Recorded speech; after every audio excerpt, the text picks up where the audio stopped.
நான் காஃபி கலக்க போகிறேன், பால் வேணும். பாலையா? பாலை வச்சுட்டேன்டா. காஞ்சின்னு இருக்கு.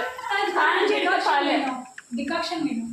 டிகாக்ஷன் ஏதோ டிகாக்ஷன் போட்டுட்டேன் பாருந்தா. சரி. அப்புறம் சர்க்கரை? சர்க்கரை இதை எடுத்து தரேன். இதோ பனகல் கண்டு தான் பொடி பண்ணி வச்சிருக்கேன். இந்தா. சரி. அப்புறம் டம்ளர்? டம்ளர், மக்கு. மக்கு இதோ இந்தாடா மக்கு. அப்புறம் கரண்டி? கரண்டி இருடா, இருக்கா கரண்டி எடுத்து தரேன். இந்தா பால் கரண்டி. இந்தா இதில் வச்சுட்டேன் பால் கரண்டி. வேற ஏதாவது விட்டு போச்சா? பனங்கள் கண்டு எடுத்துறவா? கொடுத்துட்டேனா பனங்கள் கண்டு? சரி. அப்படியே ஒரு 2 ஸ்பூனு. 2 ஸ்பூனா? இந்தா 2 ஸ்பூன் போட்டுக்கலாம். இந்தா 2 ஸ்பூன். இப்போ அது கலப்பியா இல்லை தானே கலந்துருவா?